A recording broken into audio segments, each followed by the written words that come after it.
I think we know we're gonna have kind of a structured time, and then we'll open the floor for questions. Here comes Julian. So if everybody who's not a former intern could mute themselves, please. That'll help us hear everyone. Yo. Do I know how to mute myself? Yes. Oh man, this is so cool, man. Like the Brady Bunch times 10. Yeah, so many faces. I love it. All right, well, let's jump in. And so the first set of questions that I have are just, and for everyone else on the call, the interns had these questions ahead of time, so I'm not going to spring anything on them. I still call you the interns, even though you're technically not anymore. Or forever interns. Yeah, right. So the first set of questions, and we'll go one person by one person, but where are you living now? If you're still in school, what year are you? If you've graduated, what are you doing? Just kind of in general, what's going on with you and where are you now? So I'm just going to go in the order that I see you on my screen. So Nate, that means you're up first. Sure, Nate. All right, cool. I'll lead it off. Well, I'm Nate. I'm in California, as I told the early group, if we were on time, not to shout out Julian, just kidding. My God, but no. So I was showing everybody I'm in Southern California right now. It is 100 degrees, should be, 100 degrees today. But I'm indoors, hanging out. I'm doing an accounting job at this company called Prolux. So if you've ever been to Blaze Pizza or In-N-Out, or pretty much like Taco Bell, any of those fast food restaurants, we make kitchen appliances for those restaurants. And I just do the accounting. I don't actually do all that, but I've seen the machines being made and it's pretty dope. But other than that, that's Caldwell's my spot. I love you guys, definitely. I'll pass it on, whoever's next. I'll take I it. see. Oh, okay. I was gonna go in order of where I see you on my screen. Is that okay? All right. So Good with that, Julian? all right, I'm cool. That means Laura's next. Oh, Laura, go ahead. My fault. Hi, everyone. I'm Laura again. Right now, I'm at home in Greensboro, North Carolina. I was supposed to be moving into Davidson today for my senior year, but they pushed it back a week. So now I'm moving in 22nd. And it's going to be very weird, but I'm excited. What year are you going into, Laura? My senior year, yeah. Okay. And what's your major? I'm a history major, and I'm going to be starting my thesis this fall, which I'm very excited about. Still have no idea what it's going to be about, which I have to figure that out in the next 2 weeks. So wish me luck with that. Absolutely. All right, Cam. Oh, I thought I was on mute. Hi, everyone. So I'm Cam. I'm a sociology major. I'm in Bed from Laurinburg, North Carolina. I'm a senior, same as Laura, going into my senior year a week late. And I'm going to take certification classes to become a doula this semester. So we'll see how that goes. Yeah. Right, Lydia. Okay, I'm in Winston-Salem. I'm actually at my mom and dad's house right now because we had a birthday dinner, so if you hear background noise, it's them. But I am currently working a full-time job. I just got it in May, so I'm working at a financial institution. It's called Sheffield Financial, and we work with loans and liens for sports equipment. And that's what I'm doing. I'm also getting my MBA, and I should be finished in February. So that is a little update for me.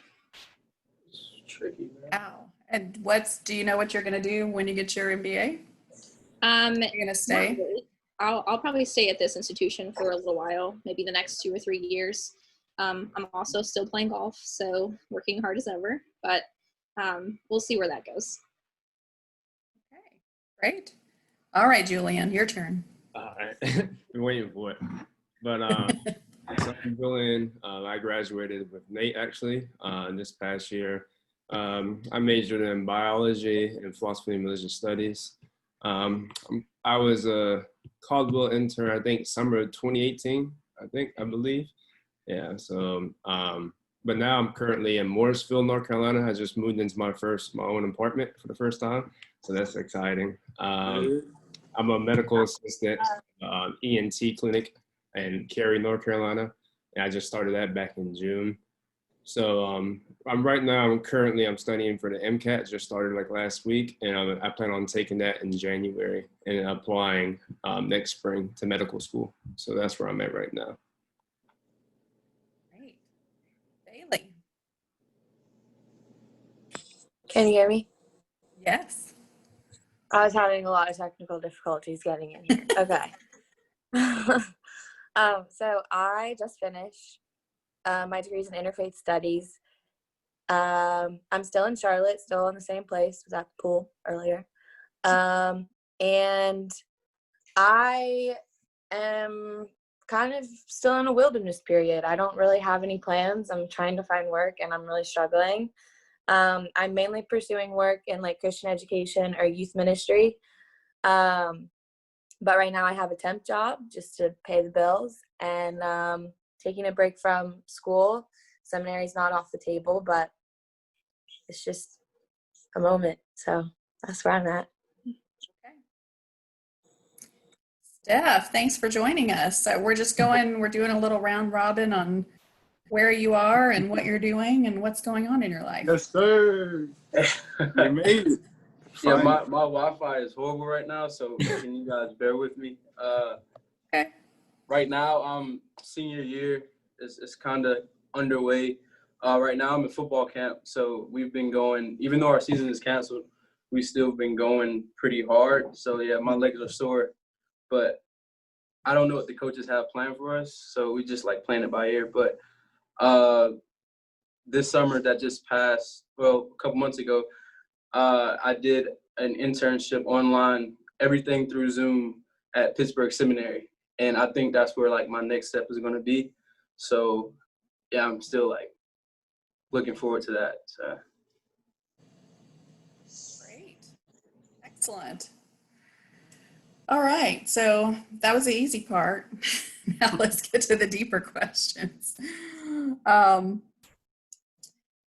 So one of the questions that I think I sent y'all was, did your time at Caldwell change you and or your perspective? And if so, how? And what lasting effects, if any, can you see or feel in your life because of the social justice internship?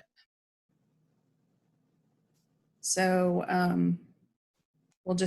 whoever wants to go first can jump in. Well, I could say for me, at least, like a lot of the stuff I want to do, it comes from like my entrepreneurial, just business background. I've always been kind of that type A, go get it attitude. But at Caldwell, it really kind of slowed me down and showed me how to study, analyze things, analyze myself. Gail making me journal, I had never done that stuff before, and I actually sit and think about myself, and try to write how I'm feeling or write what's going on in my head. And it seems like a dumb practice in the immediate sense, but when you come back from it and you reflect on it, it's so powerful. And I've even still been reading back on a bunch of that. That's definitely one of the biggest things I kind of learned was how to just slow down and take time for myself, learn to be Nate, love that, God made Nate, all those different things, and kind of just be who I am and learn to question things, learn to challenge them. Those Thursday discussions really stick with me still. Like, just being able to analyze and go deep, those are rare conversations. I really did cherish those. Great. Who's next? I can go. For me, it was my placement really, learning the importance of children and like the effect that you can have on them and like how far that can go. My whole life, I have like, it's probably an understatement. I probably have like 30 god siblings, all younger than me. My mom she's out here claiming godchildren every day. And so like the effect that she have on them as a kid, I'm like, Mom, like, why aren't you showing this affection to me? And then I realized like the affection that she's showing to them is like still what she's giving to me, but just like a little seed that she plant takes them a long way. And every other day she's getting called from godchildren saying like, you helped me with this and that. And I'm getting emails from children I didn't even know I affected it. And I think just the eye on the children. That's the biggest thing I learned, and the effect that you can have on them, and how you can love them without even like spending money. Just spending time with them can go a long way. So.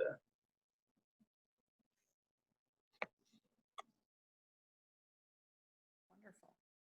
I can hop in. Great. I think I'm so grateful for Caldwell because I think y'all have given me such a good foundation to consider a call, but also to have social justice front and center in that call. I am currently planning on going to divinity school, so I'm starting to apply for that. So I'm really excited about that.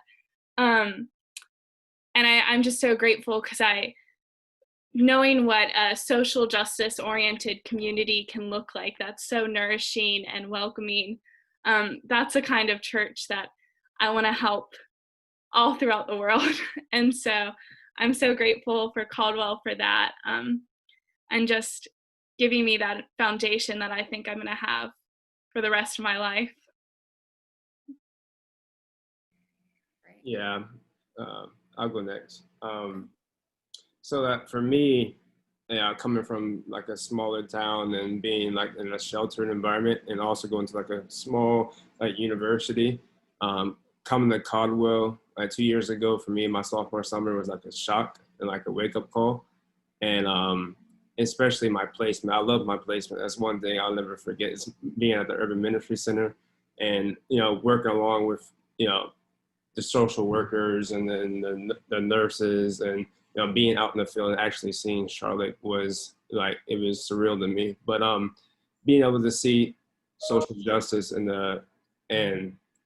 front and center in the city of Charlotte was something I'll never forget, like I said. And I think prior to the internship, I was a little bit closed-minded and had like I always had like one perspective on one thing because where I'm from, but then coming to Charlotte opened me up to a whole other like realm of perspectives that I was able to, comprehend and like fight over them with. And, I would never be able to get that experience anywhere else. And I have it. It is one of the best summer experiences I've had.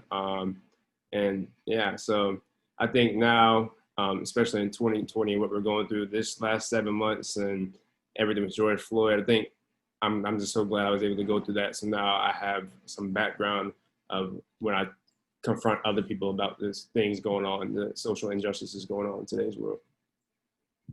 Yeah. I'll piggyback off of that. So I grew up in sort of a small town too. I lived on a farm. So having that summer at Caldwell in Charlotte, it really did wake me up to a lot of things that I had never really considered before. And so diving into issues, some of the issues that I wasn't really even educated on or even thought about really. And so having to dive in and think about it and step in and really dive deep, like that was really impactful on me. And it just changed my whole perspective on a lot of things and opened my mind into a whole new world of issues that people go through. You really learn how to empathize and really understand and at least see what people go through.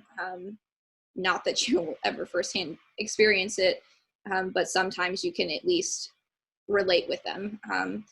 And so that's what affected me the most. I really enjoyed where I was, and I know I've talked with the pastor that I worked with at Mayfield Memorial, and he said that they're supposed to be breaking ground here soon.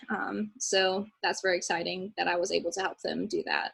And it's actually going to come to fruition soon. So that's exciting. And just really learning how to deal with issues and really understand people better is what I learned a lot from Caldwell. Great. Cam or Bailey, any thoughts?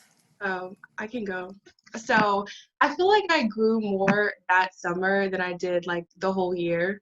Like I'm so much more like open-minded and accepting of other ways of thinking. Like I went in so set on like one way of thinking, because I know we talked about determinism a lot that summer, and I feel like I don't know, the way I think, like I talk about it all the time, like everybody, all my friends know about it.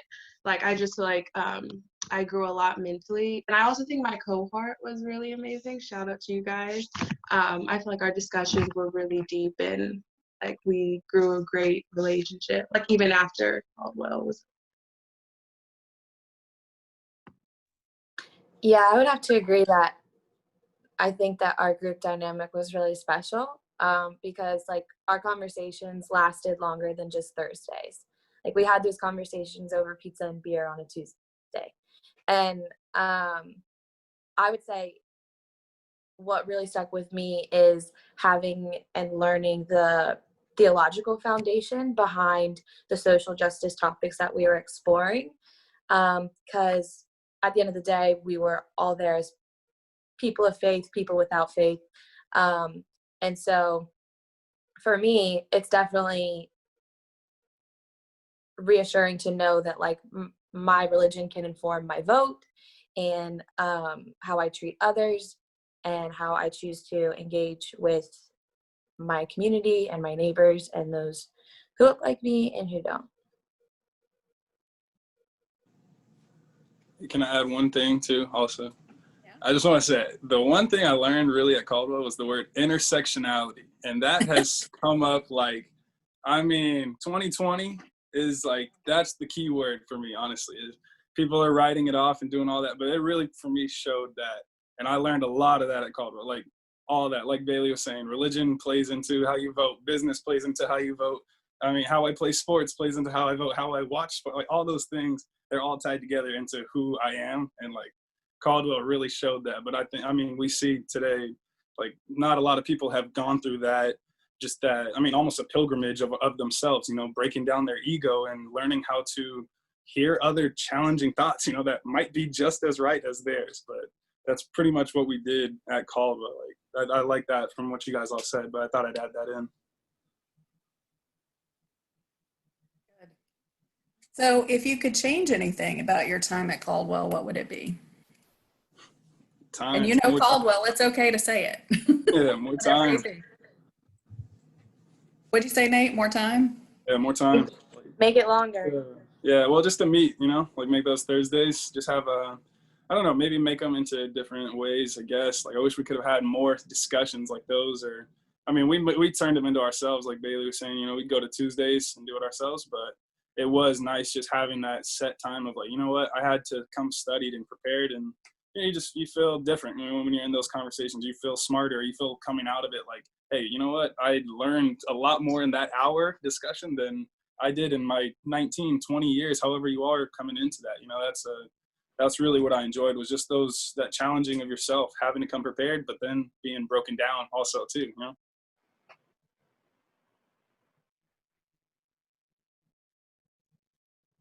Any other thoughts from anyone? Nate, I thought you were going to say more choir. Choir was awesome. You know, maybe we need to make that mandatory for the intern. I think that's a mandatory rule as something they should have to do, even though I only went to one. That's not hypocrisy. It's just a recommendation. I think one thing, luckily that we went through that I don't think the interns in the past didn't, was that we stayed at Queens together. And even though Bailey was away from us, she was still like a mile down the street. So I think just keeping everyone together, close together, and it'll make those discussions after Thursday like way more easier. And it'll be way easier to go to like Mellow Mushroom, or we went to Carmela's, and those conversations can still be brought up because like we live in like the same quarter. So however you guys can do it, just like keep the interns together. Like even like after they come from their placement, they can just come together and see that then like they haven't changed, so they can just bring what they learned from work, bring it to the table, and they can like laugh about things if they need to talk, cry, whatever. So Yeah, that's what I would say too. I would have changed if we would have been together, like house in the same place or at least closer together. I mean, we tried to get together some, but it just sometimes didn't work, and it was kind of hard to get all together when you live far away and there's people at different places. So I would have changed that, but besides that, it was an awesome experience. So I know I'm the person who lived the the farthest away in Matthews. That 40-minute commute on a weekday at 5 was always fun. But yeah, I would echo. But I think we still managed to find that time together, and everything for me has been put into perspective because I studied abroad in Copenhagen, and my commute was an hour and a half. So everything's shifted perspective-wise. Matthews to Charlotte does not seem bad now. All right. Well, if does anybody else have any questions? We'll just open the floor for whomever wants to chat. Gail? I just want to say something really quick, Bailey. I don't know if you saw, I put a note to you in the box. There are 2 positions in youth and children's ministry open at First Pres Charlotte. So I'm not sure if that's something you'd be interested in. Not 1, but 2. Nice. And you've got history there, Bailey.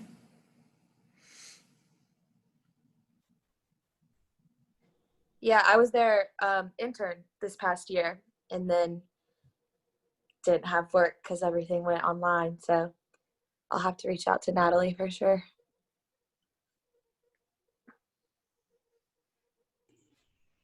I guess one thing I'm curious about is how much these 2 cohorts have interacted. Is this your first time seeing each other, or have y'all had other chances to interact? Yeah, no, I mean, half of us went to school together, fortunately, SAU rep. But the other half, I mean, we kind of all bonded really quickly. I think also even just at that last little sermon one that we had that last Sunday, we got to see at least a couple other interns that came up. And I mean, it wasn't the first time, but I think we all bonded anyways just off of knowing Caldwell alone. So. Yeah, I came to the first service that all the new interns came to, and so I kind of met with some of them, or I think most of them, and so I got to meet them. So I kind of know the faces, at least from that one time. So Laura and Cam go to school together, even though they were in different cohorts. How many? We still text too. Has it been 2 or 3? What? Has there been 2 different groups or 3? 2. This year would have been the 3rd. Okay. Yeah, unfortunately. Yeah. Mm-hmm. Hopefully year 3 will be next year. Yeah. So how are y'all doing, like, with everything going on right now? Are y'all all online virtually, like at church services every Sunday? We are. Yeah. Do y'all ever, like, come to church, like, to work? Or how does that, or everything's virtual, even working? There are people doing different things there. Like yesterday was a memorial service or a walkthrough kind of visitation with the family of Wilma, who passed away recently. And there have been different work groups cleaning out areas because the construction is still moving forward. We knocked down Bell Call. And so there's a groundbreaking for the new community center going on 2 weeks from today. Yeah. And then there's work groups cleaning out the annex coming up soon because that'll be the next step in the construction. So things are happening just in smaller groups and not all together. Yeah. But the staff is going above and beyond to make sure we still feel like community. There's a preacher's porch online Tuesday nights, Vespers, Thursday nights, all kinds of other online activities. So we miss seeing each other, but I think they're doing a good job of holding us together as community. Did John make it to this call, or? He couldn't. He got pulled away at the last minute, but he said to give y'all his best, and he's sorry to miss out. And we're recording it so that he and whoever else can watch it later. I guess I should have told y'all that at the beginning. Not that I expect you to say anything. Be careful what you say. It's being recorded. Yeah. remember that. Miss John. Well, I'd just like to say that it was just a pleasure to have you guys in our church, around the community, helping, doing all that you did. Your presence was phenomenal. And you really brought a lovely spirit and willingness and all kinds of stuff to Caldwell. And it was just, both groups were just such a blessing to us. you know, not just the work you did here and not the learning and all of that, but just to the church itself. It's great. I wanted to, Go ahead, Mike. I wanted to ask the interns how they felt about the interaction they had with members of our congregation. Did they have enough? Would they have liked to have had more? Or is that an area that is would be, is that an area we should perhaps focus on more? Yeah, I don't know if that was like one of my main, focuses when I went there initially. I mean, it was, my main focus was internship. That's how I was brought to Caldwell. So it was kind of like job first, and I get church as a side thing too. But then it honestly turned into, all of it was just a cool experience. I think it just took time learning that that's really what Caldwell, like it's almost forcing it almost would have made it like weird, what I mean? Because like it was, you guys are a loving community. You guys are really ready to hug and kiss and hug, like everything, when we immediately get there. But for some, it can be intimidating. But I also felt like, for our group, at least, we stuck as our group together, and we were known as, the interns. But then we also were able to kind of branch off, and different members of the congregation kind of picked us as their children in a sense, and they chose to be our mentor. I mean, I even had mentors other than my two. That's I ended up having, I think, Steph's two mentors. Like we all kind of were mixed and mingled in there, and that's really what Caldwell was to me. It's not something you can force. It's more, it's beautiful organically already. For me. I also think our cohort was pretty involved in worship. So that was like a really special way for us to get to know the congregation, as we would stop in for choir. Kim and Ellie sang in the choir. Sometimes we were liturgists. Like, I would say, like, worship wise, that was a really special way to kind of get to know pockets of people who are involved in different things. Yeah. I think oh, sorry. No, Go ahead. Okay. So I really liked the Sunday school. Like, we got to be really involved in that with different people, and then also the Sunday dinners, where we kind of met with a few people, and then we also had a few get-togethers outside of those Sunday dinners as well with different members. So I thought the interaction with members was good. Maybe we didn't get to know some people more than others, but we still, I think it was a fair amount of time spent with people of the congregation while we're still working at wherever we're working at with the placements. But I enjoyed all my time with all the members, so. Just to echo Lydia, I think the Sunday night dinners were one of my favorite parts of the internship and the fellowship. I see God so much in community, and having that intentional time together was so, I think, valuable to me, and hearing different people's faith experiences, I really appreciated that. As well as, being in Matthews, it was good to have intentional time in Charlotte as well. So a couple of people have asked about updates on Ellie, Flora, and Will. So I'll do my best, and then y'all jump in with things that you know that I don't, because there's a lot of that. So I think Ellie is going into her senior year at Marable College, and is working. I'm not sure where. And Will graduated from Presbyterian College and is going to seminary at Duke Divinity School. And Flora, I think Diane may have had communication with Flora recently, or maybe Laura or Kim might know more about Flora. Yeah, I got a nice card from Flora earlier this summer, and she's in Oregon and was taking an online class maybe at a University of Oregon or one of those. Does that sound right, Laura? I see you nodding your head. And she was also working an internship at a church and doing a lot of care for her grandmother, which she said was a wonderful connection. And so it sounds like she's continuing to pursue her spirituality and develop that. And the last I heard, she wasn't sure if she was going to come back to Davidson this fall. So I'm not sure. Someone else may want to add something in on that.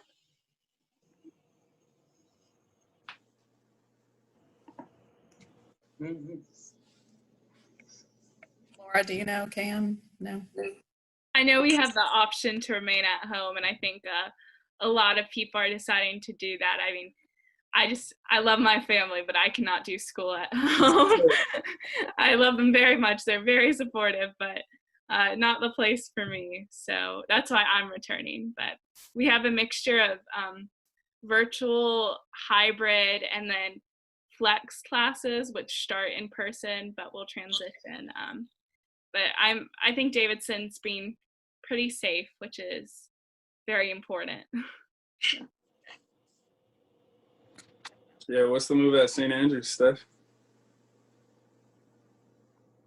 It's crazy amount of rules and like gotta keep that thing on you at all times. No. Where's the St. Andrews mask, sir? You were given one upon entry. Yeah. I haven't taken mine out because they make us lift weights in our mask.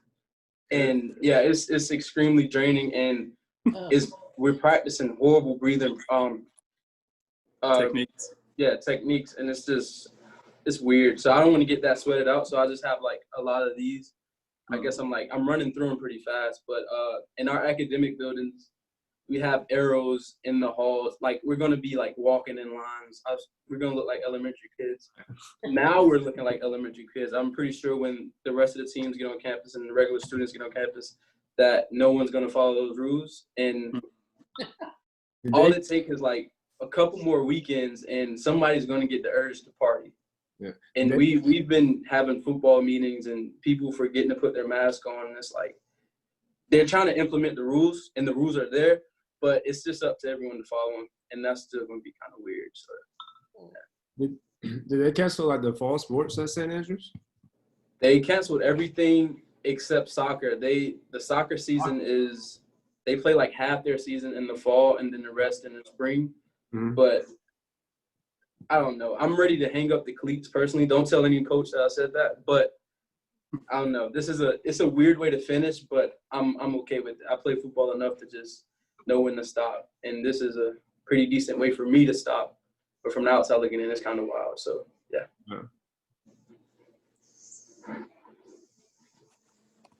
Anybody else have any other questions for our fantastic former interns? I don't have a question, but I just had a comment.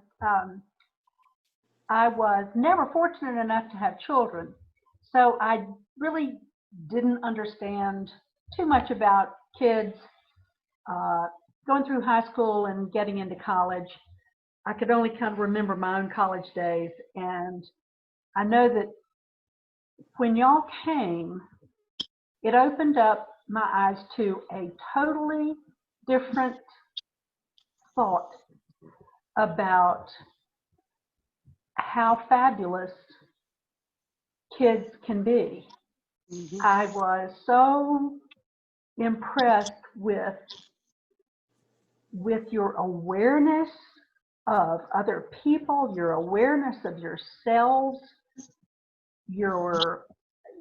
the possibility thinking that you all had,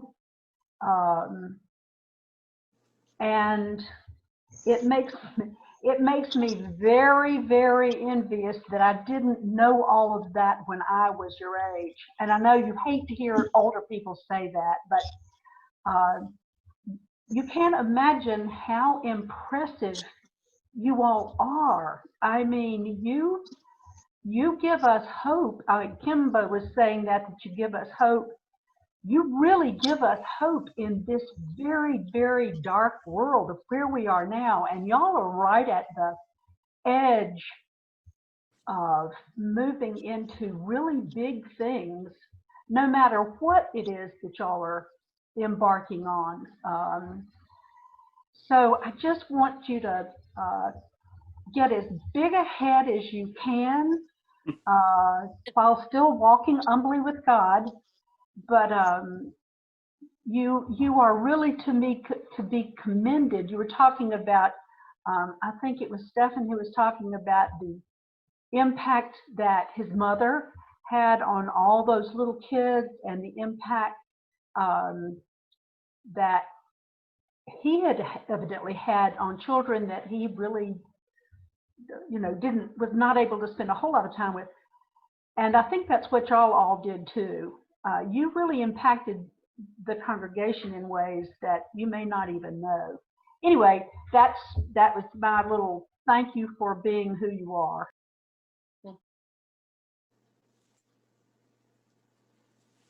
Yeah, I mean, for me, I just, I mean, I always look back to kind of like that whole knowledge that we got out of there. We learned so many different lessons, and like, I mean, how did they all relate is kind of the part I'm still baffled by, and I'm trying to still break them down, to this day. But, I learned a lot of good habits, I think, from Caldwell, and ultimately that's like stuff I'm trying to implement, I think, in a lot of my life, a lot of different aspects. I want to just have good conversations. I want to, just challenge the thoughts of different things, and in general, challenge authority, challenge what's going on. Why is it like that? Is this in accordance with God's nature? Is that what God would want?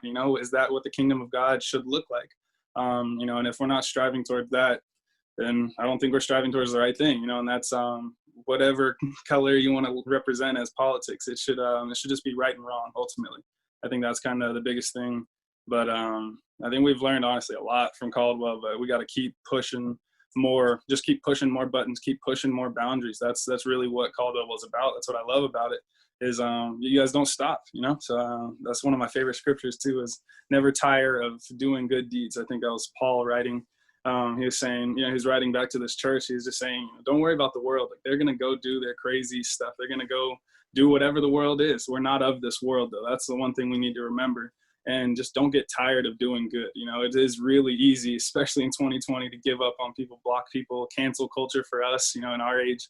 It's too easy. If I don't like what you're saying, I block you. Or if I don't like what you're saying, I report you.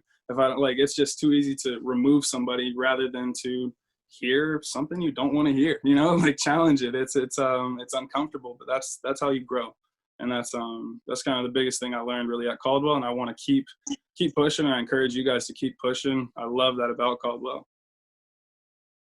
Well, I just took notes on what you said in my journal, Nate.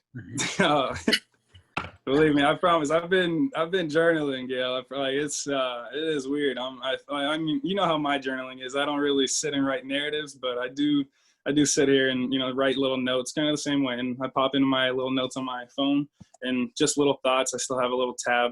It's on lock, but at different times I share it with my friends. I shared it with my teammates at times. And I mean, you'd be surprised, being a team full of all seniors and then all freshmen. It was hard. That was one of my hardest challenges. We lost a lot. That sucks. I mean, you guys know how I am. I hate losing, but don't be a loser. That was the biggest thing I remember, was God doesn't raise losers. It's okay to lose, but we're not losers out of that.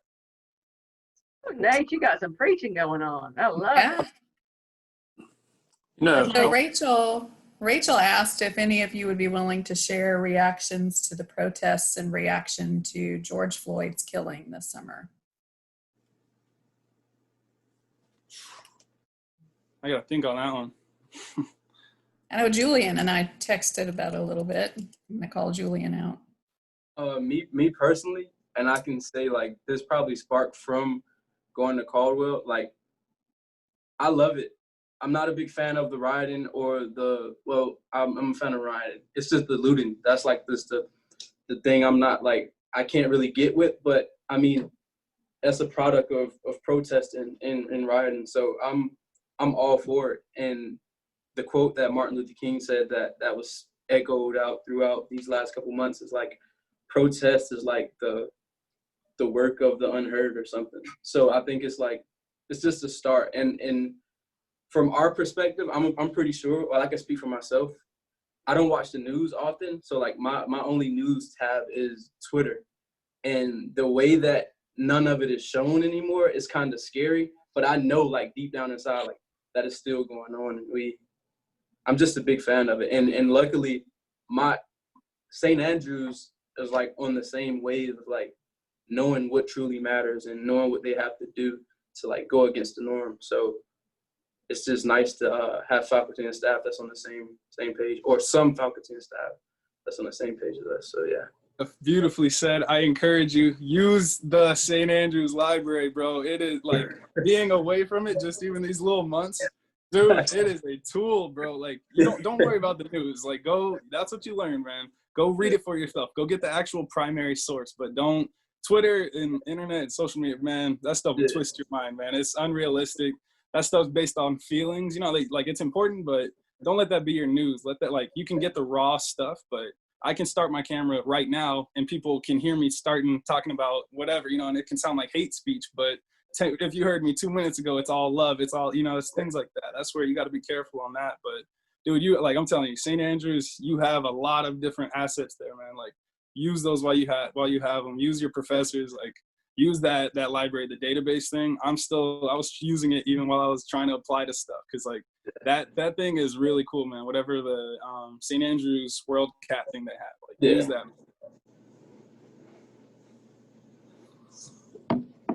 I personally have loved seeing like the community come together as one in terms of like how the country blew up. Like, it wasn't just the place where it happened, like the entire country like protested. I don't know if you guys world. I don't know if you guys can see this picture. Probably not. But it's like my favorite picture from the protest, where like a line of non-Black people, like white, literally I think it's all white people, but stood in between the cops and Black people, and like they had their hands up and they were like, hands up, don't you? Like, I just thought that was so powerful, the way like I've seen white people use their privilege to help like in this time. So I like how you just said that too, Cam. Like, white people using the privilege of white privilege, having that. And it's also on us as Black folks and just people of color in general. We got to use our privilege to talk to our community too. It's so easy for us to want to just flip the tide, turn hate on hate, and fight fire with fire, and, you know, hate with hate. But that's not the point of it. The whole point of it is to come from love. You know, there's anger comes with love. Jesus had to be crucified. Those things have to happen. We have to go through every stage, and it's gonna hurt. It's gonna suck, but we have to reconcile with all that stuff. You know, that's the biggest thing. I think is, just as the truth comes out, we as Black folks too, we need to be willing to hear some stuff we're not really willing to hear also. You know, I've had to learn a lot of different things that are breaking out of just my own traditions, you know, of like just eating in general. Eating health-wise is something that is really not taught a lot in the Black community and brown communities in general. We just eat whatever, and that comes from a line of different things. Same with economics. We don't teach economics or group economics. You know, we get $1, we spend that $1.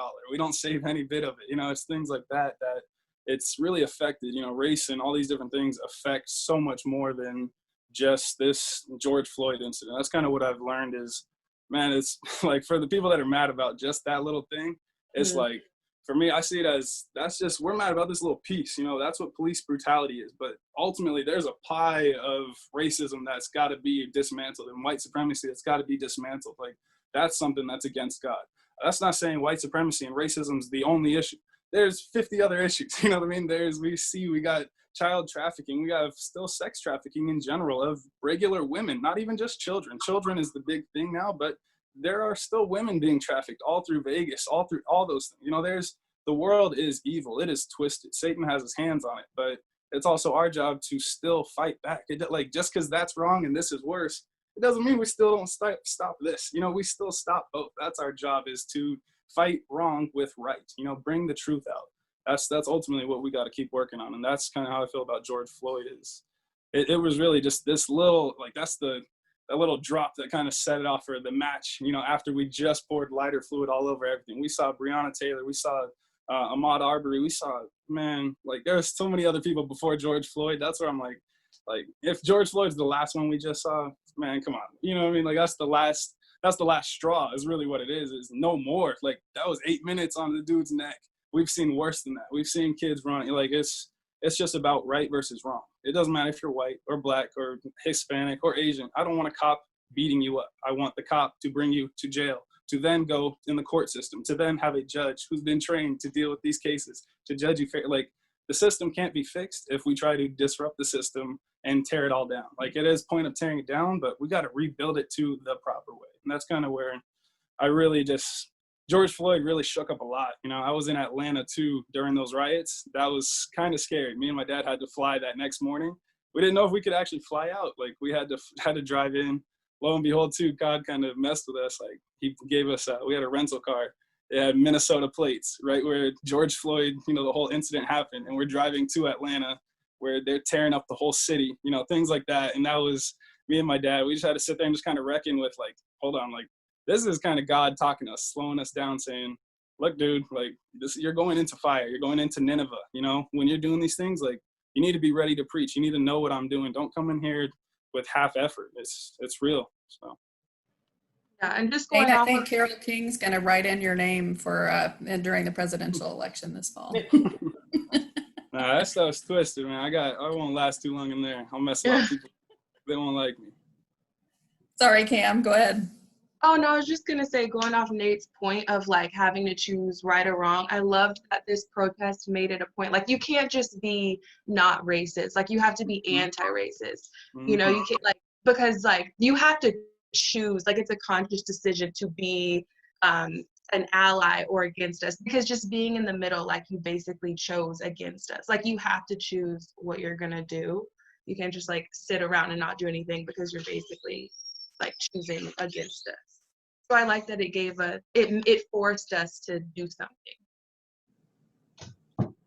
I think it too, it showed us we are not far from where we thought we were. You know, we thought we had moved on from a lot. We thought the crescent and the wedge was from so far away, but that stuff still is affecting today in different aspects. You know, it's like we're not far. Martin Luther King wasn't assassinated too long ago. You know, we still have a lot of those issues going on. That's really what showed me too. And then obviously your friends, you know, I'm sure all of us have seen different friends take different sides on this on Facebook and all that. It's hard to see, you know, friends kind of just say ignorant things. And you're like, how are you coming from that standpoint? You know, like we're friends.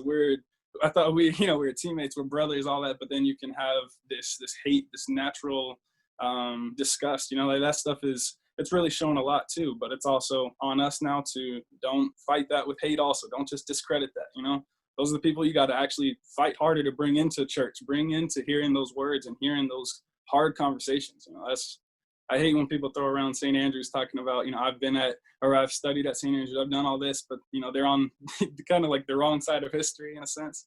But I've just seen too many cases already, just following different people on Instagram and Facebook.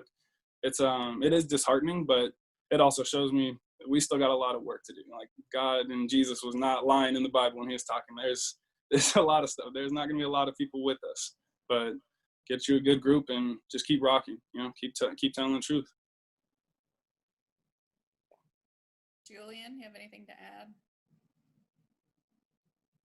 Yeah, just going off what everybody else is saying is like seeing these protests, like what Nate was saying earlier. This is not the first time like, you know, a cop has killed a black man, or, you know, this is not the first time. It's happened many times back in 2014, you know, 2016.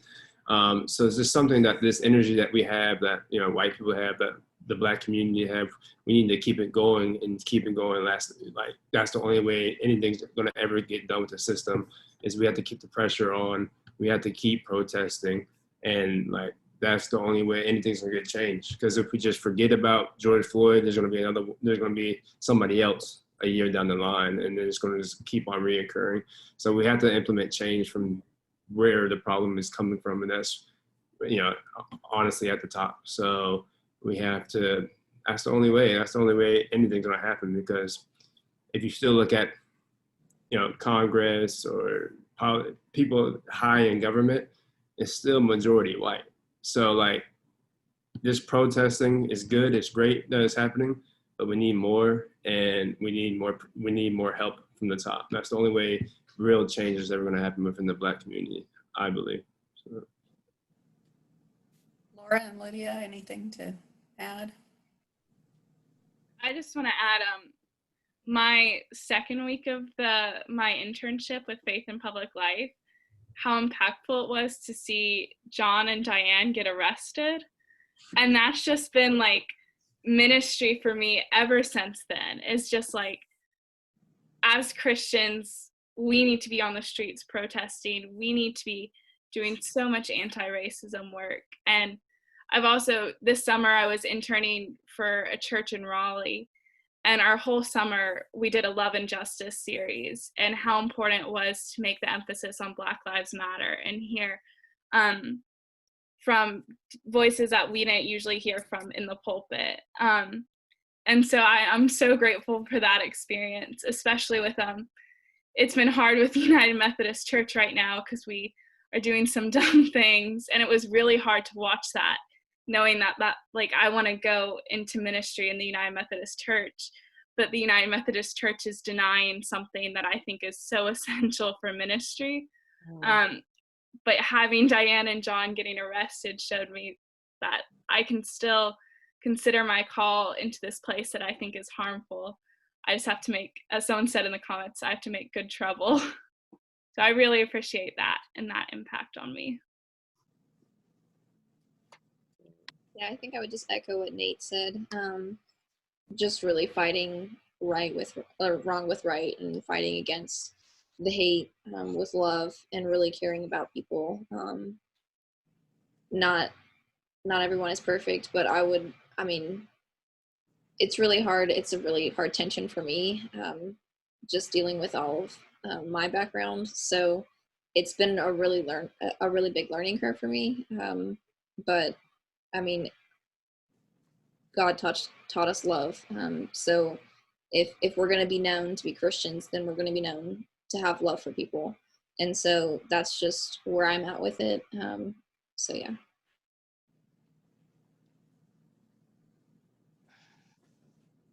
Yeah, it's an uphill battle. That's what I'm learning too. It is always uphill, pretty much. There's no rest.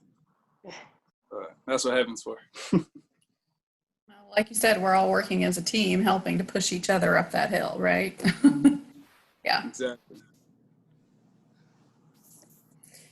Good. Does anybody else have any other questions, or former interns? Anything else you want to share?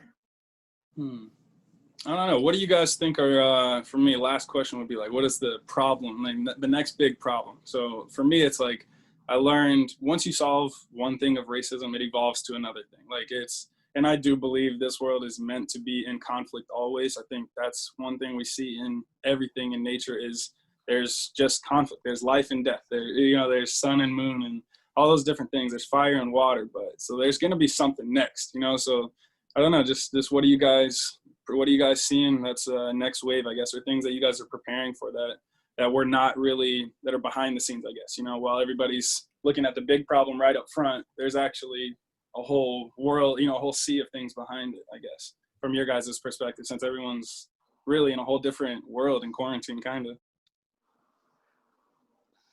I'll jump in, and this is something I think we talked about a little bit.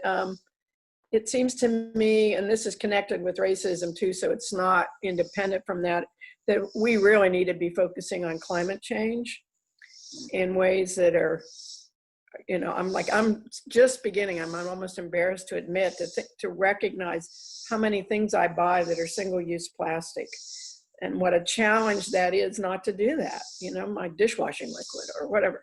But that's just a little thing. There's the larger issues. And it intersects in our intersectionality there, Nate. It intersects with these other issues, poverty, racism, and all these other things. So I think we need to keep all of these connected in some way, even as we each feel called to work on whatever our particular call is around social justice. They're all connected. You pull the thread and it's part of that tapestry. So, but for me, I've known about environmental racism and environmental issues, but I'm really starting to do more focus and thinking about that. Yeah. So I'd throw that out there. I would like. Or did you guys see how the ocean cleared up, as we all hit quarantine?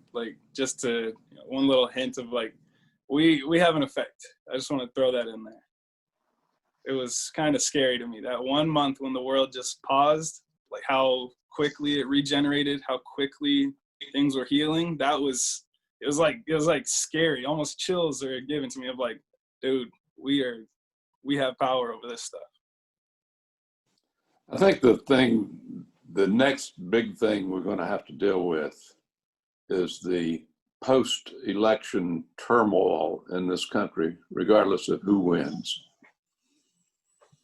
Yeah, I was going to say that same thing about divisiveness. I think you know, the divisiveness, regardless of what the issue is it really needs a lot of attention. And if we, as the church, can't find a way to, I'm not saying that Caldwell, I'm talking about the church universal. If we can't model some kind of healing toward that, I don't know really who can. I think it's good conversation too. And that for me, it's like, we can't even sit at the same table, let alone like get to the real heart of the issue, you know, like that's, that's trying to do calculus, and we're still focusing on how to set up the equation, you know, we don't even know what plus, minus, we don't even know all that stuff yet. We don't even know how do you set it up?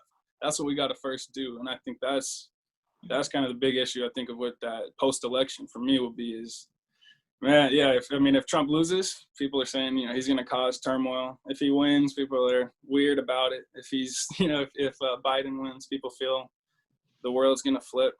That is, I don't know. We got a lot. We just have to learn how to talk about it, I guess, without, political correctness really is not, you have to say things that offend sometimes. You have to say things that hurt, but then break it down, you know, learn why. I don't know. I'm trying to really learn how Jesus questioned things and how he talked, how he spoke, I guess is the word.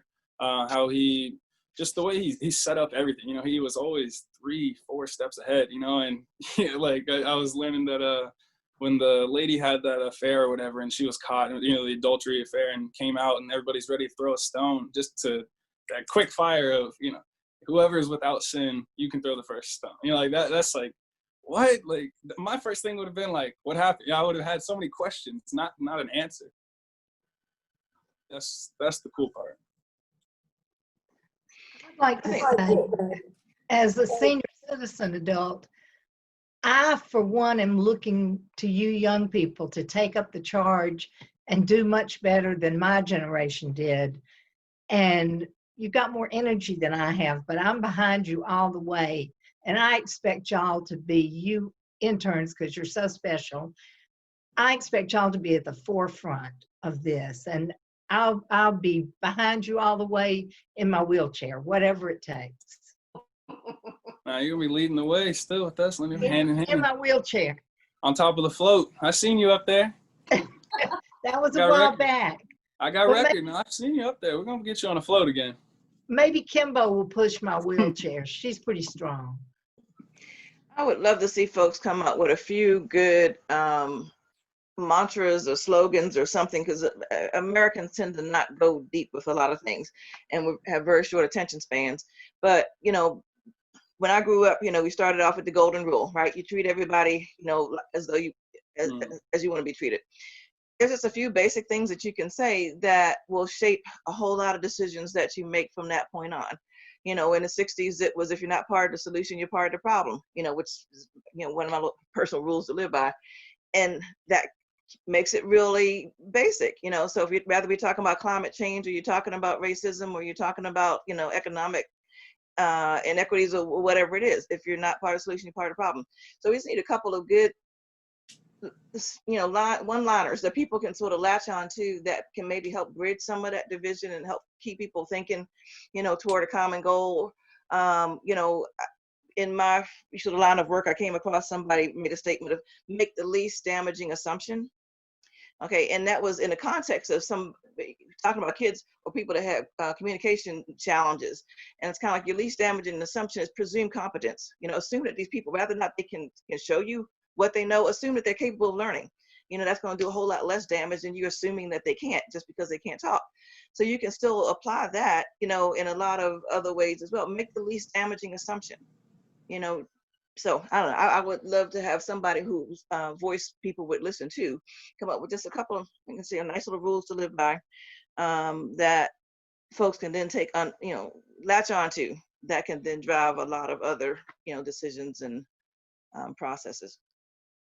I'll say, so at my church here at home in Winston, so my pastor always talks about the golden rule, but then he talks about the platinum rule. And he says, like, the golden rule is treat others how you want to be treated, but the platinum rule is treat others how Jesus treated them. And so that kind of takes it to a whole nother step, because how did Jesus treated people the best, and he was with the most lowly, and he was with the people that didn't and all the other religious people didn't want to be with. And he was with those people. He was with the uttermost. He was with everybody, and he loved all people. And so that's what I think about a lot. At least I try to anyway. I'm not good at it very much, but that's what I try to like live by, because that's just a whole nother level that, you know, sometimes I want to be treated, and maybe I shouldn't even want to be treated like that, but Jesus knew how to treat people, and he knew how to love. And so he was that example. And so just going from that, that's another line that I would say. So I think today we have one. It'd be like stay woke. You know, that's kind of something we testify. You know, oh, dude, you're not woke, or I'm woke. You know, like, but I think that's the thing, is it's too objective. You know, like, or what? Subject. What's the word when it's what's the one I'm looking for? Subjective. Subjective. Yeah, where you can change it. It can be, you know, my woke is woke in an African American Hispanic sense, but I have no clue the plight of Native Americans and what's actually going on. I live 15 minutes from a reservation, you know what I mean? Things like that of, hey, I can go learn that, but also there's climate change. And there's also, I have homeless communities like right next to us that people are actively trying to push away when it's, why not help them? You know, it's things like that. It's, you know, where are our answers coming from? And that's kind of just realizing there's so many problems at this front door that I mean, there's enough to handle, you know, just in this little community we're in. I think that's where most Americans, we have to set it up, is our community is a microcosm of the greater community. If you don't know your neighbors, I heard this great little slogan kind of, but it was the problem with, you know, with us, we call it the hood, right? And that's for a reason. There's no concept of neighbors. There's no looking out for one another. So it's for a reason that they call it the hood. And that really, for me, shook my perspective. It was like, hang on, like, you don't look out for others. You're looking out for yourself. You're worried about, hey, where are my kids at? Where are my family? What's happening with my house? What's going on here? Because people are actively trying to hurt you. People are actively trying to take from you.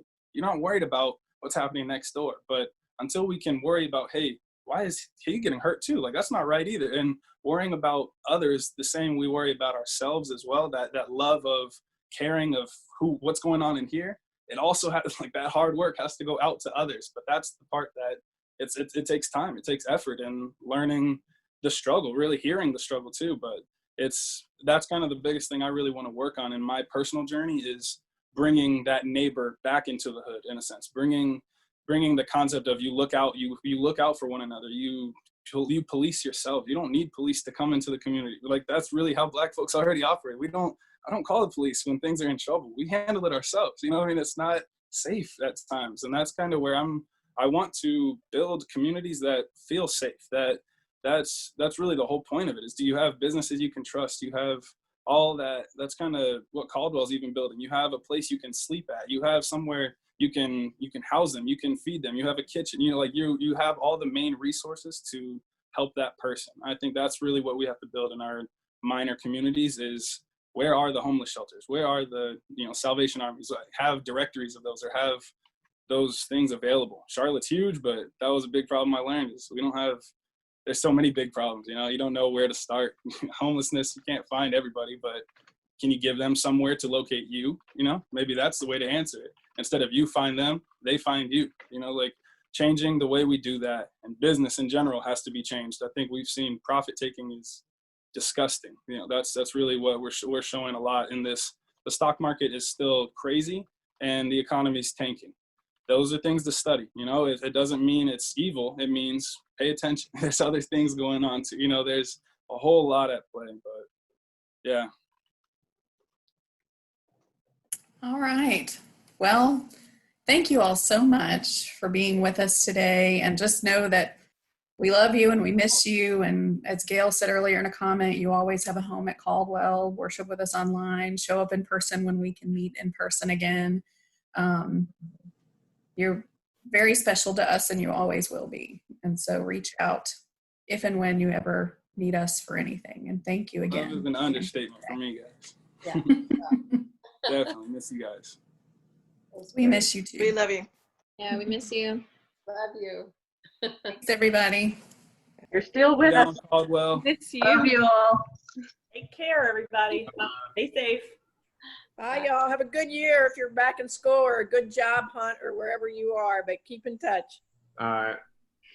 Laura, you hang in there with the Methodist Church, okay?